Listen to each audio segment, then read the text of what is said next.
Did you? Yes, I did. Okay.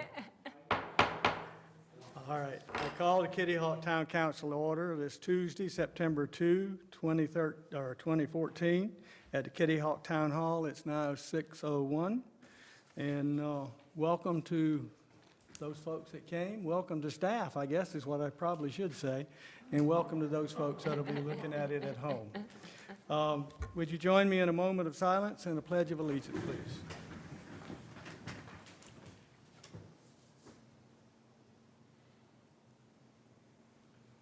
I pledge allegiance to the flag of the United States of America and to the republic for which it stands, one nation, under God, indivisible, with liberty and justice for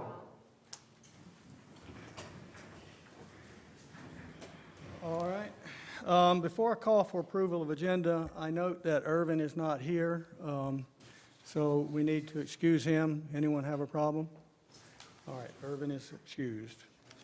All right, I do have one addition to the agenda, and that's add new business under item 10, and it's for a police grant. It didn't make it to the consent agenda, so we'll take it up there. Do I have a motion to approve the agenda as amended? I make a motion to approve the agenda. Do I hear a second? Second. All in favor? Aye. Aye. Opposed? There are none. The agenda is approved. Next, we have presentations and recognitions. Our first presentation is for Carol Ferry. She's been with the fire department as an assistant receptionist for 10 years. Flo, would you do the honors, please? Thank you, sir. Carol? We can't do this without you. And like I say, Mayor, Council, tonight I'm delighted, though, to be able to recognize Carol for 10 years of service with the town. Carol moved here. Have her move around so that the camera can catch her, so that everybody can see who she is. Look out there, Carol. Carol Thank- moved here thank from you. Pennsylvania 10 years ago, and where she was a high school teacher teaching business and technology there. And I still remember interviewing Carol in this very room. And she came across, she had a great personality. She was confident in her interview. And I just knew from talking to her that she was going to be a perfect addition to the fire department in the town. And she's never let us down in 10 years now. Again, as you know, she's the first person you're going to meet when you walk into the fire department. And regardless of your purpose, she's there with a grin, and she handles each meeting with every person professionally and with enthusiasm. She keeps me organized the best she can and on schedule along with everybody else in the fire department. And like I said, tonight it's my pleasure, Carol, and this, read you this, it says recognition of service. The town of Kitty Hawk, North Carolina is forever grateful to Carol Ferry for 10 years of faithful and dedicated service to the town. August 31st, 2004 through August 31st, 2014.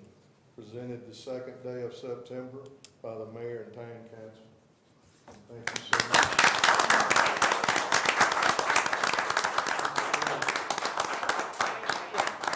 You can say whatever you want to say. Well, I have loved my job with the fire department, and the fact that I've been in the job for 10 years, something I never expected when I started. I thought I'd get here and learn the lay of the land and, see what was out there. But I have loved it. I've loved working with people at Town Hall, and it's been a wonderful job. I'm proud to say that I work for the town of Kitty Hawk. Thank you very much. Thank you. Thank you.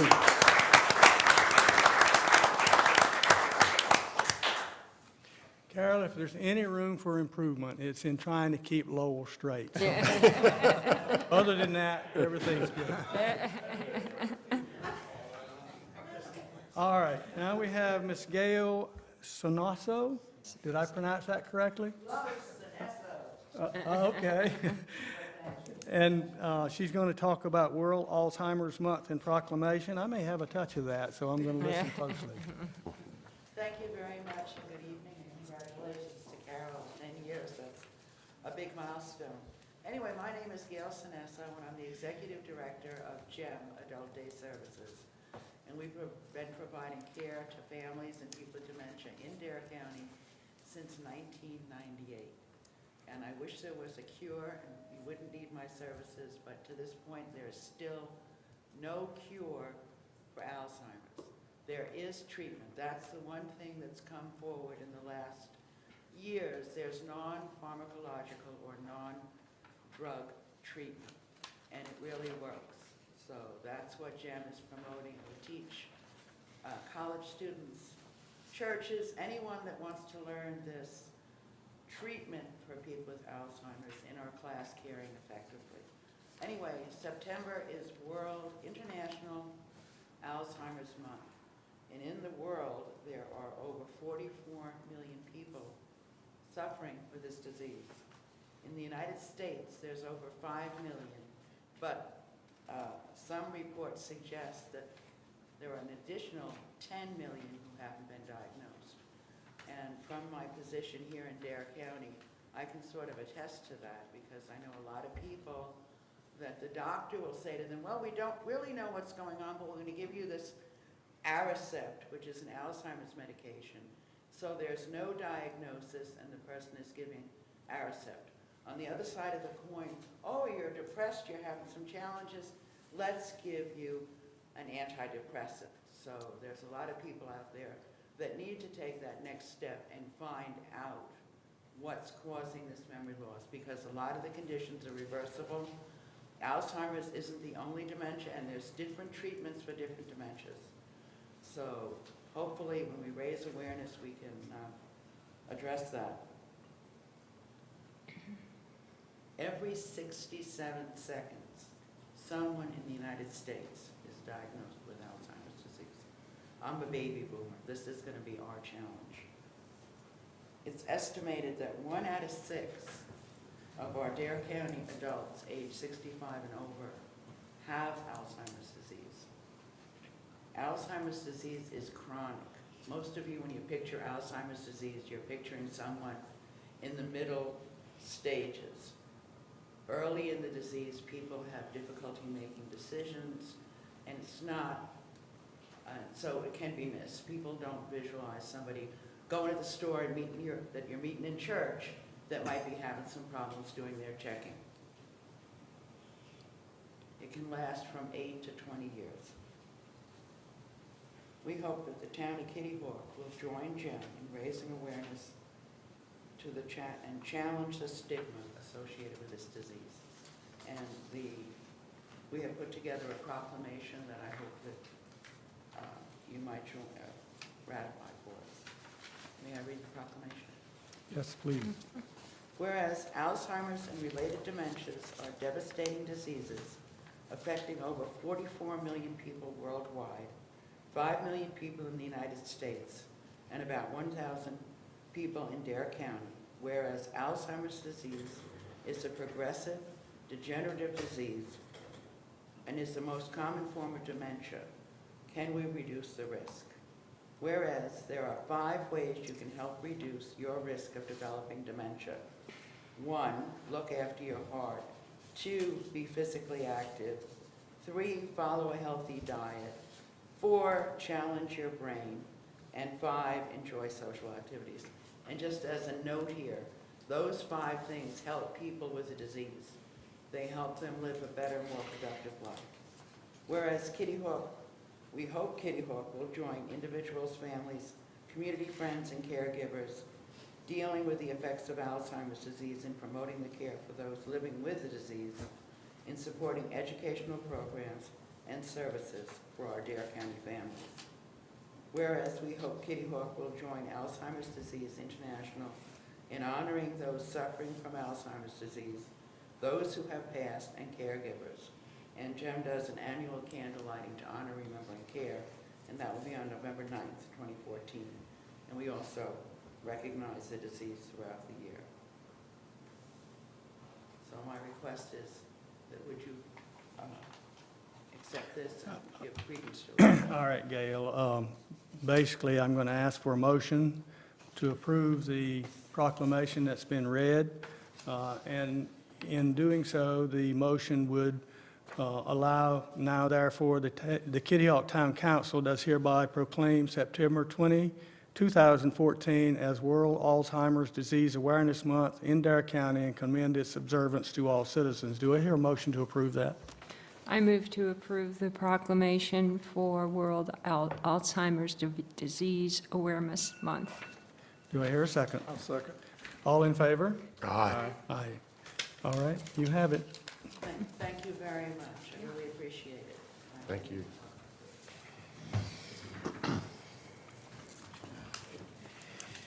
All right, next is public comment. Lynn, do we have anybody signed up for public comment? Yes. Do we have anybody to comment publicly? Let the record show no one came forward. We have a consent agenda. Do I hear a motion to approve the consent agenda? Mr. Mayor, I'll make a motion to approve the consent agenda. Do I hear a second? Second. All in favor? Aye. Opposed? Consent agenda is approved. Next, we have planning, and it's called for public hearing, text amendment, and it's to amend subsections 42-6C and 42-514C2 of the town code to clarify that off-site septic systems are allowed subject to approval by the Dare County Environmental Health Department. And a public hearing would be scheduled for October 6, 2014. Do I hear a motion to set that public hearing? Mr. Mayor, I move to set a public hearing for the town council meeting on October 6, 2014, regarding the proposed text amendment to clarify that off-site septic systems are allowed, subject to approval by the Dare County Environmental Health Department. Do I hear a second? I'll second. Any comments? I have one. In the section that is going to be updated, the general section, it reads right now, a septic system may be located on a parcel other than the parcel containing the residence served by the septic system. I would like the word residence to be changed to facility, which is used in the detailed section regarding the septic systems.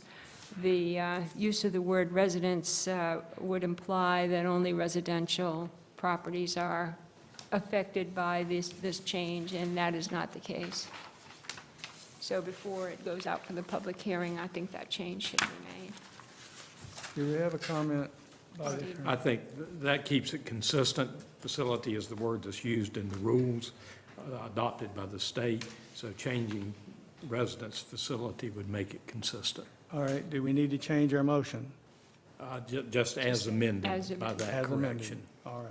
You want- Okay, Okay. so the motion as proposed by Councilmember Garris. As amended. Yes, as amended, with that one word change. Lynn, you okay with all that? I am, yes. All right. Do I hear a motion for approval? I'll make a motion. I'm sorry. What? It's Yeah. time to vote, isn't it? Yeah. Okay, all in I'll sec- favor? I'll second, yeah. All right, opposed? None. Good. All right. Now we have unfinished business, and that was dealing with the solar systems. And before I call for a motion on that, Joe has already explained that to us, so we tabled it, now we need to vote on it one way or the other. But there's a couple things that, Joe, can you come up and bring up your thing? We're dealing with a new ordinance, something we've not dealt with before. In fact, it's new to the whole county. And my first reaction to any new ordinance like this is, oh no, not another regulation on the people. And that's your gut reaction and kind of a rejection to it. But as we got into it, we saw that solar panels are already here, and they're kind of being regulated in a different kind of a fashion for hot water tanks and pools and roof installations and those sort of things. So I guess we're already regulating them, and now we're just putting it on paper, what we're doing in that sense. All right, I get that. But we also are dealing in a new entity where there's a lot of room for unintended consequence. I think that's the thing that bothers me probably most about going into something new like this. So along that line, I went out to Dominion's microgrid and looked specifically at their solar panels. And I was lucky enough to be there when the two people that installed that and the windmills, which don't work, I was lucky enough to be there and talk to those people at the same time. So I was able to get a hold of some information that we didn't really have before, and I want to bring it to the council, all right? For example, if you go to the actual proposed ordinance under height limitations, that'll be on F, all right? Let's go over there just a minute. And we talk about on all ground-mounted solar equipment systems, the equipment shall have a maximum height of 20 feet. Now, 20 feet is pretty high. In a residential area, we don't allow a fence more than 6 foot high, and in a commercial area, what, 10 foot? That's correct. Okay. So in theory, a person could put this thing above that 6 foot or 10 foot panel, so a neighbor has to look at it. Did you think about that when you wrote the rule? That standard came directly from the model ordinance that was negotiated. It was talked about in the staff report, all the different groups, association, business interests, everybody who was involved in that process. That's where that came from. I do also have at least some direct, experience in observing some of the larger facilities and just looking at those. And while they may not be 20 feet in height, they're certainly over 10. I mean, somebody's Right. raised, they might be as raised as high as I am Right. off the ground before it even begins to taper upward. So, I would suspect they're somewhere in the low to mid-teens as far as height goes. Actually, it turns out, when I talked to those folks, I said, that thing's kind of high off the ground. What's the purpose of that? In that particular case, it's off the ground because Dominion put their electric panels, equipment underneath of them. But then he said, well, if you bought from us or somebody this particular grid system, the standard height of that grid system, the materials that would come in the kit form are going to be that high. And that's done for reasons, I guess, so you can work underneath of it, you can mow under it, whatever you got to do underneath of it. That bothers me. I don't know if it bothers anybody else, but if a neighbor, I want to maintain property rights, but I also want to make sure we guard neighbors' rights too. And it looks to me like some limitation consistent with whatever height fence we allow might be in order. So that's something to think All about. right, before you go on from there, are you going away from the 20-foot height right now? Yes. Okay, well, that was one of the problems I had with it last time. Okay. That it was a 20-foot height with a side setback against all zoning districts of 15 feet. So basically, 15 feet from your property line, although they did have a setback from a residence of, I think it was 100 feet, I can't recall exactly, yes, it was 100, setback for a residence, but 15 feet away from your property line, a 20-foot structure. Well, that- 10 to 20 foot. 10 to 20 feet. But if it goes to the maximum height, Mm-hmm. I just can't imagine that being in a residential district. Which is the problem I'm having. Yeah. All right. Okay, so that's problem number one. All right, and I give you credit, Joe, for, and I especially give credit to the planning board because they looked at this from the same perspective. And they took out some of the things like, these floodlights along driveways and things, and they said, that's just not right. So they took those out already. And we're going the next step with the questions I'm bringing forth. So, okay, under level 2 and 3, energy requirements, item number 4. Glare, where it says, I'll give you a chance to catch up with me. The location and orientation of the SES shall direct glare away from occupied structures or on adjoining properties. Shouldn't we say any glare? Shouldn't we add the word any? Okay. Just to be specific, what kind of glare? We don't care. If it's glaring, we want it to stay away from a neighbor. Then under up 5, signage. Signage, advertising, educational, whatever, is permitted per the standards of the town's sign ordinance. Necessary or required security and safety signage shall not count toward the maximum size of signs on the property. Necessary required security, required by whom? The owner, the town, the who? It would not be the town. So presumably, the thought there was simply that it would be the owners there, just as far as if they're telling people, no trespassing, or, beware high voltage thing if there's a, electrical panel box or something of that nature. That's the thought behind it. But if there's some clarification that's needed there, we can certainly take a look at that. What about heat? Well, it seems to me like it's an open-ended kind of an argument. It doesn't state by whom or what is actually necessary or required security is like, what's a noxious weed to me. What do you got, Ian? Well, you've got some more. I've got a couple of things that Okay. yeah. All right, everybody along with me so far? Yes. All right. Under lighting, that last sentence, it says lighting with motion sensor control is preferred. I did a motion sensor on my back porch one time, and every time the wind blew a bush, it came on, it go off, it come on, go off. I don't know if that's a good idea or not. Lighting, maybe, whether we, prefer motion sensor, we might want to think about that just a little bit too. Now, the next one is a big one for me. Lot coverage. Lot coverage. Those panels on the Dominion microgrid are close together, and they're caulked. And they're caulked because they've got equipment under them. They don't want it to rain on them.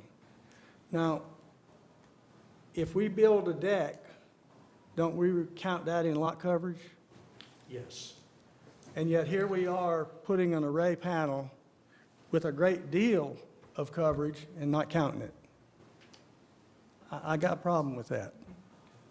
And not only that, but under stormwater management, on that next to last, ground-mounted solar panel arrays shall not be included in stormwater management calculations if the ground underneath remains pervious. It may remain pervious, but if it's a deck or it's, not counted in lot coverage and it's doing the same thing, then you need to add something like, and runoff is not directed away from the panel array. In other words, it needs to impinge underneath that array, or it needs to be counted in stormwater management, to my mind. So I got a few problems with it. I know you did a lot of work onto it. I want to make sure we don't have unintended consequence, and I think I see some in it. And let's see. And then I had a question over here on decommissioning, item 2. It said it is the responsibility of the SES owner to notify in writing the Kitty Hawk Planning and Inspections Department once the use of a solar energy system has ceased. My question is, how is it enforced in code if the town is not notified? That may already be there, but I just don't know how it's done. Can you answer that, please? The town would simply, typically for something of this nature, we do run across this with, sometimes with businesses, and when they leave a certain area, when a permit might expire. A good example, that would be Beach Ready Auto that we're looking at. So we have to do the best we can to determine a date that the use ceased. Now, we're fortunate in Beach Ready Auto that the owner of the business wanted it ceased as soon as possible and submitted a letter to us saying, as of this date, we're gone. But if that didn't occur, we would have to backtrack and use records. Could involve, looking at electrical bills or things of, whatever we can do to help document that, or. Is there any penalty for failure to do that? There is not. There's not. Should, the And question then there's is. not a requirement for that. In that scenario, there's not a requirement. Mhm. But in here, it's something that can be considered. Or we could take a look at adding something a little more specific in there relating to that, like with your original comment. All right, and then the final question, I'll turn it over to the rest of the folks here in just a second. Down under C, we're in the same area, where the last sentence is, "The town of Kitty Hawk can review the adequacy of the bond amount on an annual basis," and do what? I don't know what we would do. We review it and do what? Do we make them do something, undo it, or where do we go from there? All right, that's quite a bit. Does anyone else?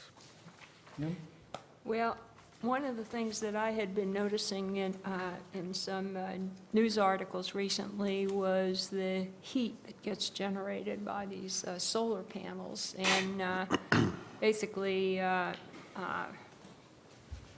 would affect birds in flight. Well, my question is, if there's heat emanating from these solar panels, there's no lot coverage requirement, so you basically can you just can line up all of the solar panels on a lot. You're 15 feet away from someone else's property line. What is the impact of heat? Well, Just- You're talking apples and oranges. Those are solar mirrors.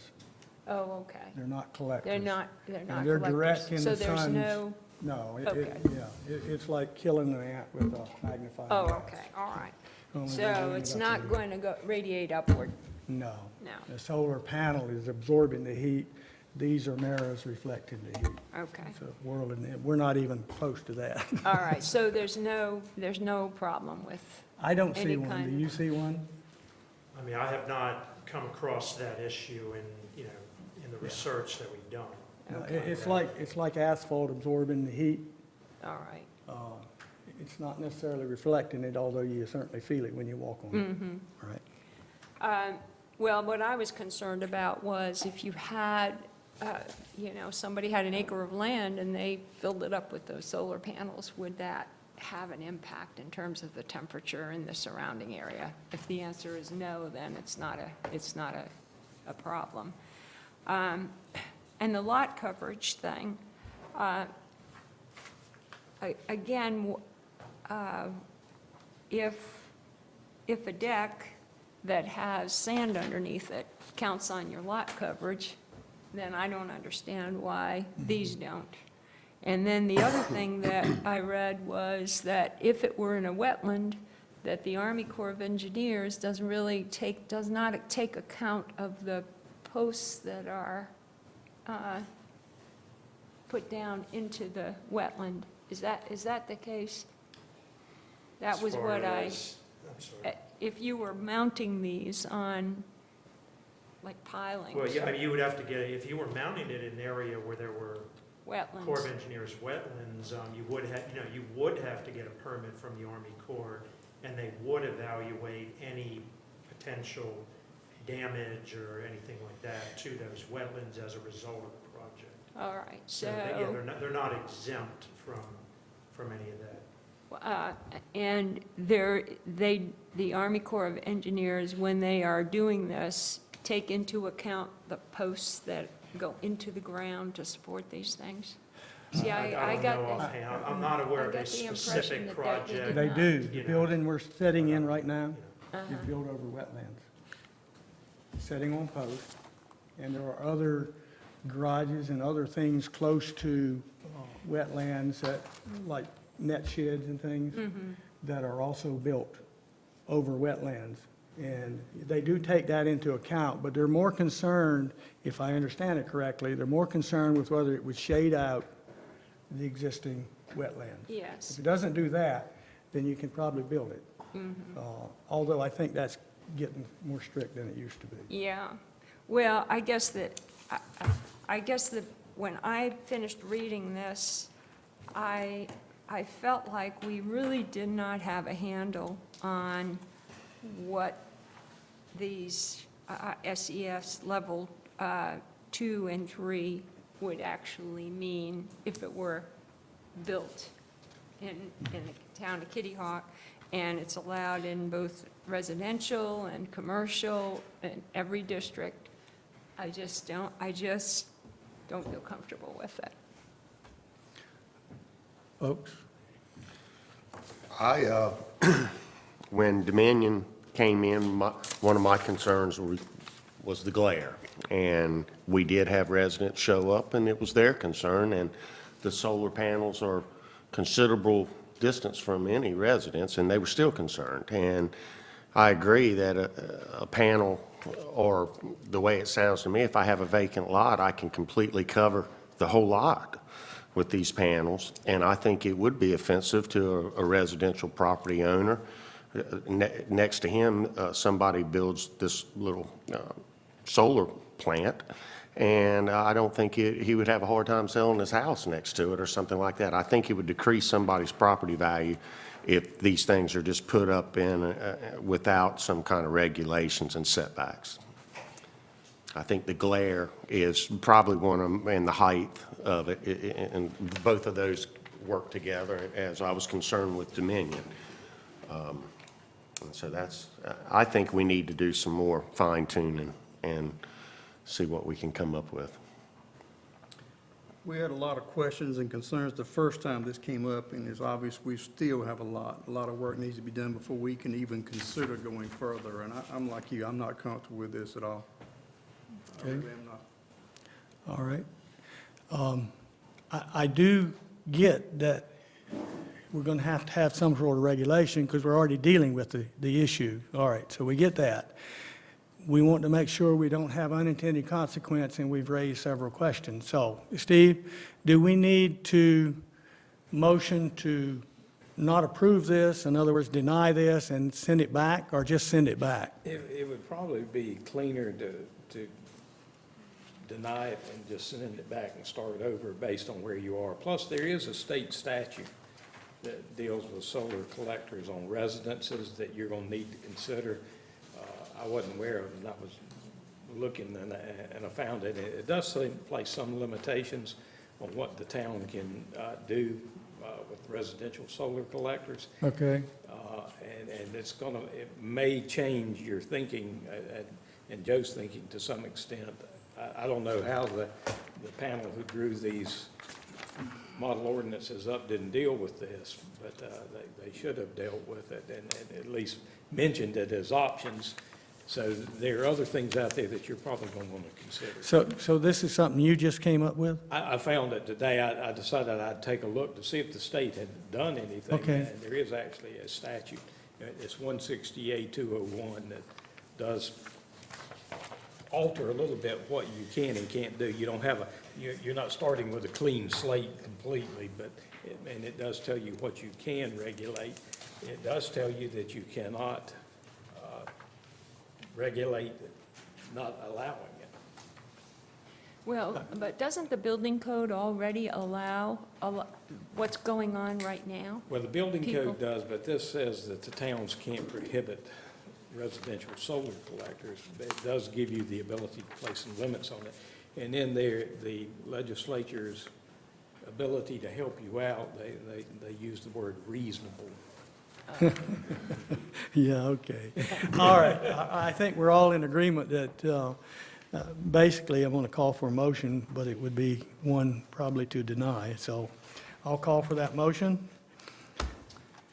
Go ahead.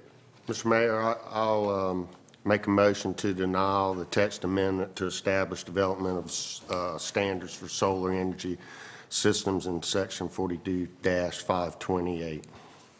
Do I hear a second? Second. Any further discussion? All in favor of denial? Aye. Aye. Opposed? All right.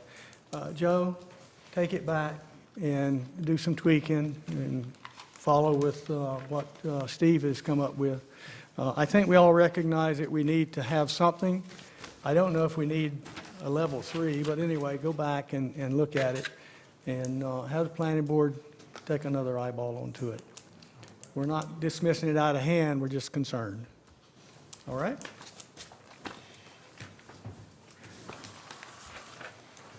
Okay.